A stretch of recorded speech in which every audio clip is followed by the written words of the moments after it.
ও guys, কি অবস্থা সবার? আশা করি সবাই ভালো আছেন। থাম্বনেল দেখে তো বুঝছেন নি আমরা কোথায় যাচ্ছি। তো আমরা যাচ্ছি চায়ের রাজ্য সিলেটে। তো আমাদের ব্যাগ প্যাক করা রেডি, এখন জাস্ট বের হবো। আমরা অলরেডি লেট হয়ে গেছি।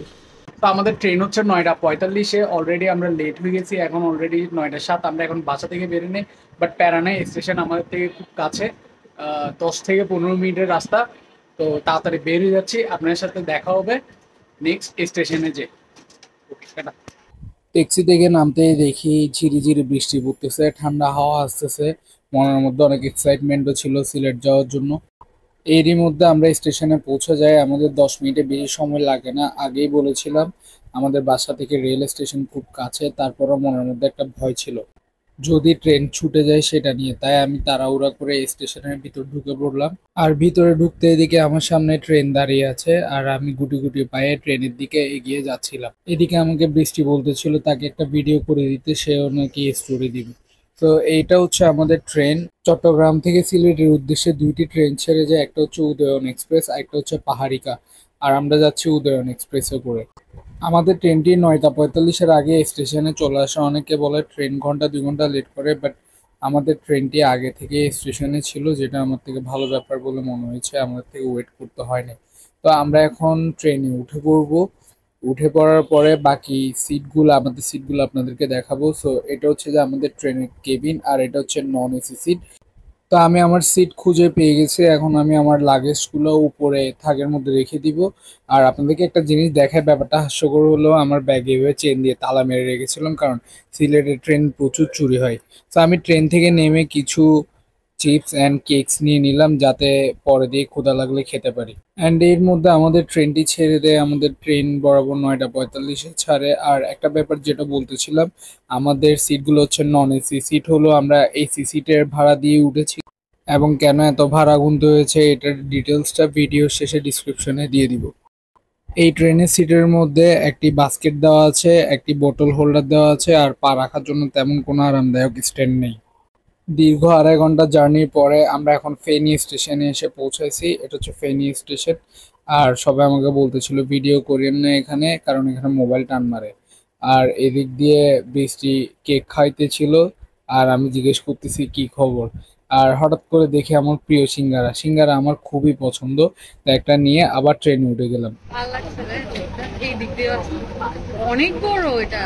হ্যাঁ, ট্রেন চলতে চলতে ঘুমিয়ে পড়েছিলাম, চোখ খুলতে হঠাৎ দেখি ট্রেনের এই অবস্থা।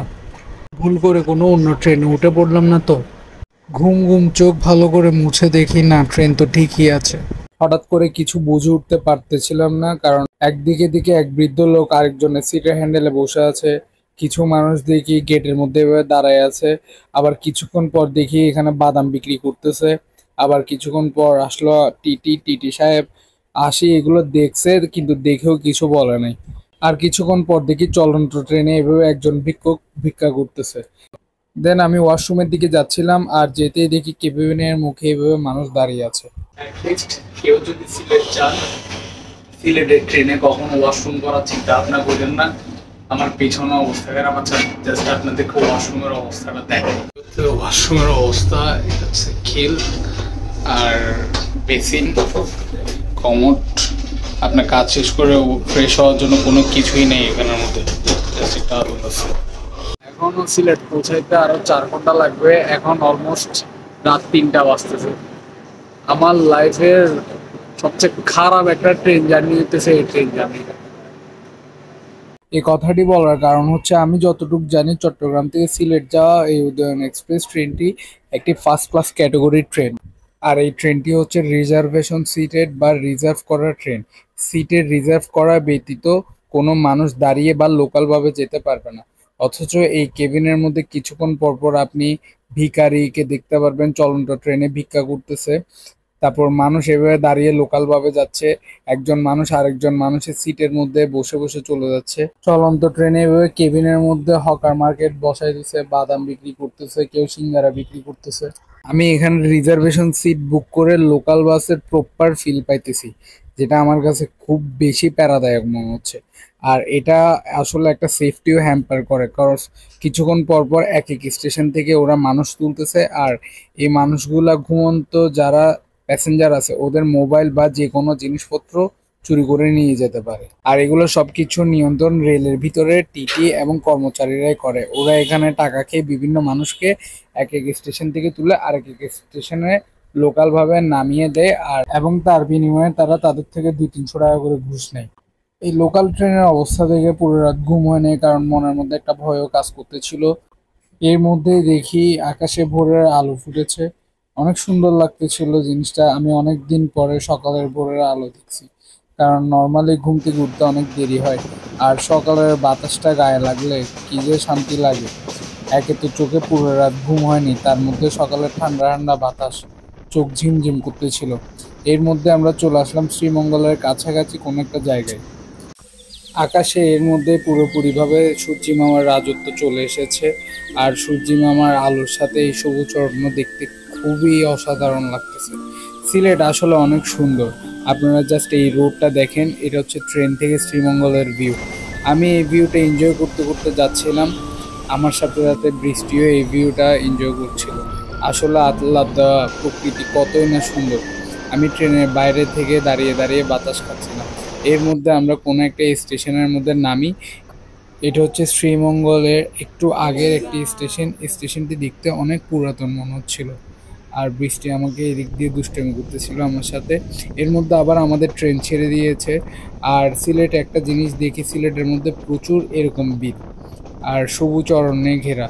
সবচেয়ে বেশি সবুজ অরণ্য মনে হয় সিলেটের মধ্যে আছে, তাই বাংলাদেশে সিলেটকে প্রকৃতির রানী বলা হয়। আর এভাবে সবুজ অরণ্য এনজয় করতে করতে চলে আসে চা বাগান, যেটার জন্য আমি আসলে সিলেট এসেছি। আর এগুলো হচ্ছে শ্রীমঙ্গলের চা বাগান, দেখতে এতটাই সুন্দর, ছবি থেকেও বেশি সুন্দর। শ্রীমঙ্গল পার করে আমরা এখন সিলেটের দিকে যাচ্ছি। এটা হচ্ছে সিলেটে যাওয়ার সময় একটি ব্রিজ পড়ে, জানি না ব্রিজটির নাম কি, সম্ভবত ব্রিটিশ আমলের একটি ব্রিজ। ফাইনালি আমরা সিলেট এসে পৌঁছাই দীর্ঘ 10 ঘন্টার জার্নি কমপ্লিট করে। যেখানে আমাদের ট্রেন 5:45-এ আসার কথা ছিল, সেখানে আমাদের ট্রেন এসে পৌঁছায় 7:35-এ। অলমোস্ট 2 ঘন্টা লেটে আমরা সিলেট এসে পৌঁছাই। অ্যান্ড খুব বেশি টায়ার্ডও লাগতেছিল, কারণ পুরো রাত ঘুমাই নেই। ট্রেনের যে অবস্থা দেখলাম, এর মধ্যে তো ঘুম আসা পসিবলই না। তো এখন যাইতে হবে আমাদের হোটেলের দিকে, আমাদের হোটেল বুক করা আছে। তো আমরা এখন রওনা দিব হোটেলের দিকে। এখন এখান থেকে বের হয়ে একটা ট্যাক্সি নিব, ট্যাক্সি নিয়ে তারপর সোজা চলে যাব মাজার রোডে। হ্যাঁ, গাড়ি আগে এখান থেকে বের হয় না, স্টেশন থেকে বের হয়। তো স্টেশন থেকে বের হওয়ার পরে তারপরে সোজা মাজার গেটে চলে যাব। আমাদের ওখানে হোটেল বুক করা আছে, আর কোন হোটেল উঠতেছে এটা আপনাদেরকে দেখাচ্ছি।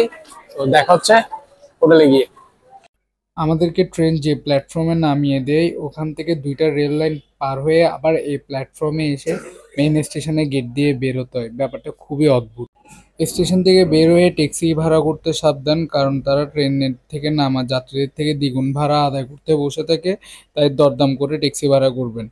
স্টেশন থেকে মাজার গেটের ভাড়া আমরা 150 টাকা দিয়ে নিয়েছিলাম। আমাদেরকে প্রথমে বলেছে 250 থেকে 280 টাকা। হোটেলে যেতে যেতে সিলেটের রোড গার্ডগুলো দেখতেছিলাম। রোড গার্ডগুলো খুবই নিট অ্যান্ড ক্লিন আর সবুজ অরণ্যে ঘেরা, এবং এটা হচ্ছে তাদের ব্রিটিশ আমলের একটি বিখ্যাত ব্রিজ। ব্রিজটি এখন সংস্কারের কাজ চলতেছে, তাই আমরা এই ব্রিজটার উপর দিয়ে যাব। আমাদের হোটেলটির নাম হচ্ছে দ্য গ্র্যান্ড হোটেল। এটি মাঝের আশেপাশে অবস্থিত। এটি একটি 3 স্টার মানের হোটেল, আর এই হোটেলটি আমার জন্য বুক করেছে আমার ঢাকার একজন বড় ভাই, মনির ভাই। আর মনির ভাইকে অসংখ্য ধন্যবাদ আমার জন্য এই হোটেলটি বুক করে রাখার জন্য। সারা রাত ট্রেনে জার্নি করে সকালবেলা এভাবে সিলেট শহর ঘুরে ঘুরে হোটেল ঠিক করা আমার জন্য একদম পসিবল ছিল না, আর উনি আমাকে এই কষ্টটা থেকে বাঁচাই দিছে, রাতে আমার জন্য হোটেলটা বুক করে রেখেছিল। সো অসংখ্য ধন্যবাদ মনির ভাইকে। এটা হচ্ছে আমাদের রুমে ঢুকতে একটা ছোট আলমারি দেওয়া আছে। এ হচ্ছে আমার বেডের পাশে একটা মিরর, বেডের অপোজিটে হচ্ছে টয়লেট, আর এই পাশে কুলার দেওয়া আছে, 2টি চেয়ার দেওয়া আছে, একটা ছোট টেবিল, আর এখানে সাবান, ব্রাশ অ্যান্ড পানির বোতল। আর এই রুমের মধ্যে সকালবেলা কমপ্লিমেন্টারি ব্রেকফাস্ট আছে। চিটং থেকে সিলেটের ট্রেন ভাড়া 2 জন 950 টাকা, 450 টাকা করে পার পারসন। সিলেট স্টেশন থেকে হোটেলের ট্যাক্সি ভাড়া 150 টাকা। হোটেলের একদিনের ভাড়া হচ্ছে 1500 টাকা, যেখানে কমপ্লিমেন্টারি ব্রেকফাস্ট অ্যাড করা ছিল। সো চট্টগ্রাম থেকে সিলেট পর্যন্ত আমাদের আজকের টোটাল কস্ট হচ্ছে 2450 টাকা। নেক্সট ব্লগে আপনাদেরকে দেখাবো সিলেটের বিখ্যাত সুন্দর জায়গা রাতারগুল সোয়াম ফরেস্ট, আর আমরা কি কি করলাম, কত খরচ গেল, সবকিছুই পাবেন এই ভিডিওতে।